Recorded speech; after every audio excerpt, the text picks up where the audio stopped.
Even though rates are fluctuating here in 2025, building a house has never been made more simple here. And in this video, we are going to be breaking down the exact strategies that Centennial Bank uses for all of our custom home builds here in Northport and the greater Sarasota area for all of our clients to make the process smooth, easy, simple, and affordable, which is everything that everyone wants to know. And I've been getting a lot of questions from you guys talking about what is a construction loan versus a regular loan, which we've gone into depth on other videos. But specifically, I want to break down this whole construction loan process as we are at one of our custom home builds here that Centennial Bank is currently funding for one of our clients. So Manny, I appreciate you hopping on this video with me. Thank you for having me. And as you walk through the build that you guys are funding here and seeing kind of what the design, the structure of more of a custom home build versus a spec house, which a lot of people don't know the difference. Absolutely. And we can talk about that later, but Absolutely. I'm specifically here to talk to you about the construction loan process, what it all took to get us to where we're at right now, which we're about 4 or 5 months out from finishing up this house. Absolutely. I want people to know exactly the easiness of a construction loan, the process, what to expect, all that good stuff. Absolutely. So Absolutely. let's first start off by talking about when someone's first looking to build, right? They obviously need to acquire the land, Correct. right? So which this client we did. Yes. We bought 3 lots right here, which Correct. we first bought the land. He bought it cash, so we didn't have to worry about a loan, mortgage, anything like that, a land loan. Yep. And so obviously he had some equity built into that. Absolutely. And so then they came to us with engineered plans that we designed. We designed these floor plans, and then we basically brought them to you, because at that stage, that's when we actually kick in with a construction loan is Right. once we have the engineered plans, we got to start figuring out the numbers, the bids, everything, so that we can give it to you guys Absolutely. for the loan and make sure people can qualify. Correct. So explain to me here real quick, Absolutely. the first step. We come to you with the land, we come to you with plans. What is the step for the client next to Absolutely. expect? Absolutely. Great question. So your first step is always the application. Yep. The application is the navigational map of what your options are going to be. So what I mean by that is we'll be going over your credit, your income, and assets, and property. Once we've established that, we can now navigate into your different loan options, whether it be a 30-year fixed program or an adjustable rate mortgage. That's how we can tailor it to your needs, to the buyer's needs. But the first step is always the application, going over credit, income, assets, and property. Right. So let's go behind this one. What product was this house built on? Absolutely. So this is actually a 5-1 arm that converted into a 30-year fixed. Okay. So most CP products, construction to perm financing, most of them start off as adjustable rate mortgages. Gotcha. There are fixed products. Not every lender has them, but they do exist. In our case, they are adjustable, but they can convert into a 30-year fixed as long as they elaborate on that prior to the completion of the home. So once we're 60 days from completing the home and they're moving in, as long as they say, hey, we want to convert this from an adjustable rate mortgage into a fixed rate mortgage, 30 years, we can absolutely do that. All right. At no cost. So that's something key to note is that when you're going into this loan process, you want to figure out, okay, what structure loan is this going to be falling under so that you don't have to worry about changing it and reverting back Absolutely. halfway through the construction of this house, basically. Absolutely. So then go through, what does it look like to get funding for this build? So go through the process, high-level stuff of kind of what to expect and what kind of materials they need. So 2 things that stand out to me the most is what are going to be my costs during construction?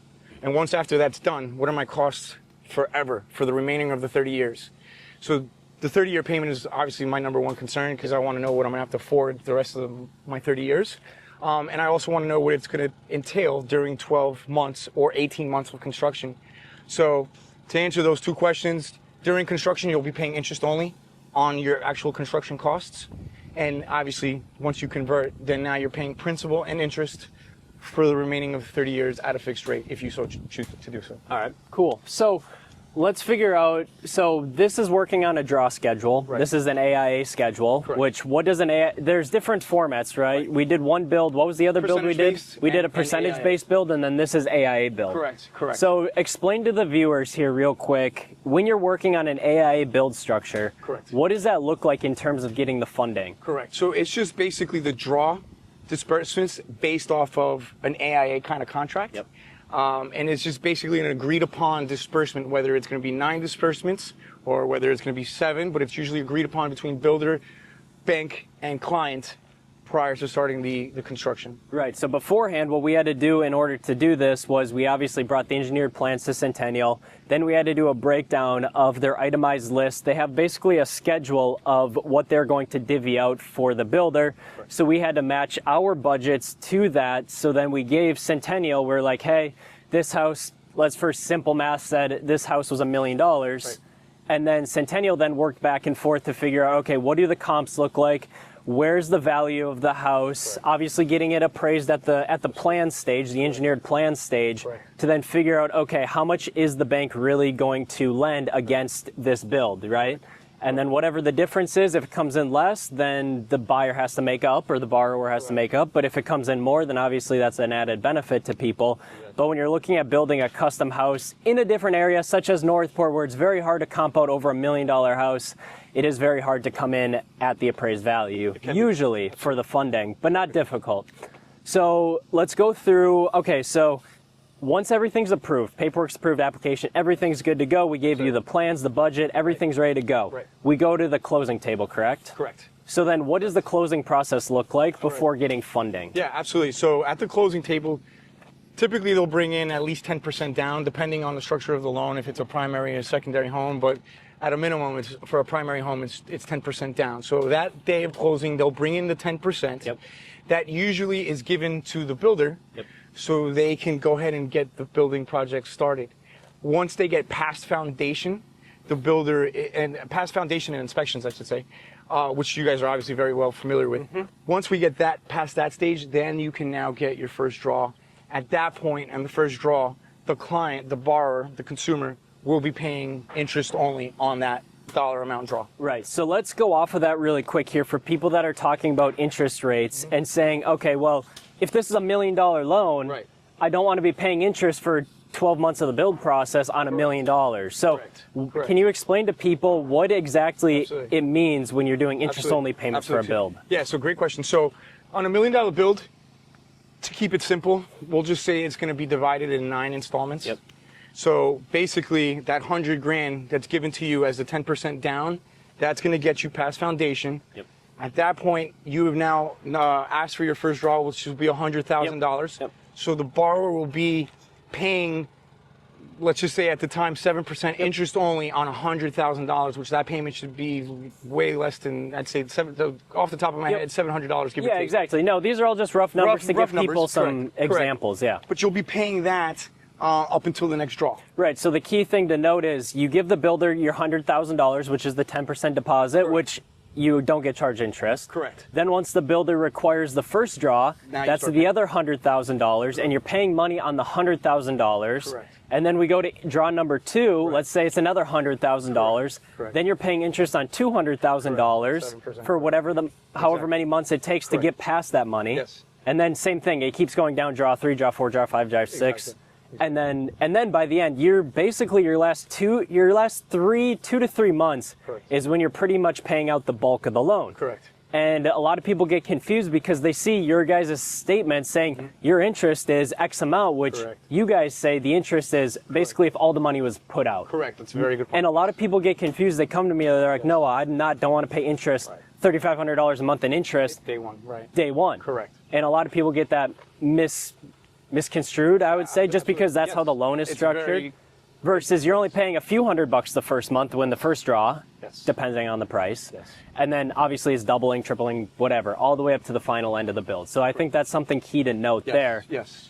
And let's talk about the funding process. So how does a builder like ourselves, obviously we have to get proof that we have certain materials installed. Absolutely. And all the draws only work on materials installed. And then there are some exceptions on deposits that are long lead items, such as windows, roofing, whatever it may be, trusses that are going to be a little bit longer lead item that we get deposits on up front. Right. But those are special exceptions made by a case-by-case basis. Correct. Otherwise, all the other draws are what is installed. Correct. So this is where a lot of builders actually do get caught up because our last build that was 3,200 square foot, it was 10 months build time, which is the fastest Northport seen in 2.5 years. Yes.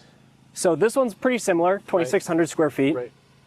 And this is where I think we realized, coming from a builder's perspective, this is where all the bottlenecks happen, is at the draw schedule. Yes. Is once the builder runs out of money, Correct. if they're not going to float the cost, which we float anywhere from 100 to 150,000 on this build alone. Right. If we don't want to float more, the build comes to a complete stop until the bank and the builder come to the agreement of what materials were installed, what materials weren't, and then send out an inspector to verify everything. Exactly. That's where a build can go from 10 months to 14 to 16 months, just depending on how everything works. And I think that's why it's key that a builder works very closely with the lender to give them heads up. Like we give you guys a week or two heads up of when we're expecting a next draw or an inspection to go out, so that we're not fumbling the next minute, and that we can get our draws relatively quick. By the time we run out of our cash, we can already get another draw, basically. Exactly. And I think that's where setting proper expectations up front is huge. Because to be honest, on our first build, we were kind of fucked. Yeah, it was hard. It was hard with everything because we were still learning your guys' system and everything like that. So it wasn't no one's fault. It was just trying to learn and the intricacies, what works better for each of us and how we can work together on a build to make it go as smooth as possible. Exactly. So once we have all the draws, then obviously let's go into the final certificate of occupancy. Absolutely. So obviously you guys reserve a certain amount of money back from the build until there gets a CO, correct? It's typically 5%.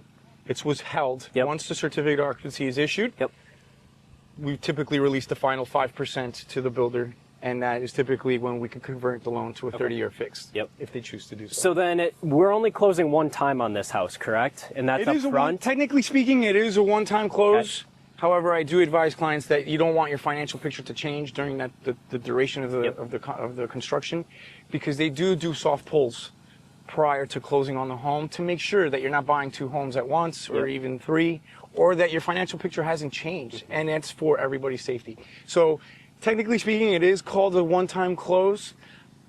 If there's things that have changed, it's not like you're not going to be able to get the home. However, the terms can change on you if your financial picture has severely changed to where now it's a risk of a purchase. So obviously, it's just like if you're buying a house, you don't want to go out and buy a brand new truck, open up new credit cards, go buy new furniture, whatever it is, right? Because obviously that could change your financial picture. And if you guys do soft pulls months before closing or expected closing, it could really bite someone in the ass at the end of the day. Something could happen, and then obviously everything falls apart. Also, the construction contract has a lot of effect on what happens at the end, because cost plus with escalations and obviously fixed have different parameters. So whenever we see cost plus contracts and cost plus with escalations, that's another reason why it's not a 2-time close, but that's why it can appear to feel like a 2-time close.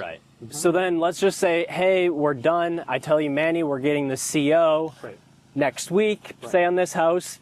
When can the borrower take basically ownership of the house at that point? When is the loan closed? When is everything finalized? As soon as the certificate of occupancy is issued, they're more than welcome to move in. Okay. Yeah, absolutely. Perfect. So are there any final notes that you would tell people that are looking to do a construction loan in 2025, knowing the changes that may be happening, the interest rate fluctuations, all this kind of stuff, if they're looking to get a loan of this caliber? I think finding a team like you and I have, I think a lender and builder that work cohesively together and have experience, I think goes a long way, because it's not that complex, but it's also a lot easier for you and I since we do this quite often. So I highly encourage people to work with a lender and an experienced builder that have worked together in the past, that have an established rapport, that have referrals and references just like ourselves, to make it that much more seamless and pleasant for them to buy. Gotcha. Perfect. Well, that sounds good. Thank you very much, Manny, for kind of going through the construction loan process with us. And if you guys have been looking to build a house here in Northport, or really Sarasota County, and you guys want an exact structure of what the financial picture looks like, I'll send you guys Manny's contact information and also put it in the description down below. And if you guys just want to figure out, okay, what is it going to cost us to build whatever house you guys have been thinking about building here in Sarasota County, you can reach out to me and my GC partner, Josh Whitlow, and we'd be more than happy to have a discussion with you guys of what the building process looks like going into 2025 and going into 2026. But with all that being said, we appreciate you guys checking out this video as always, and we'll catch you guys next week.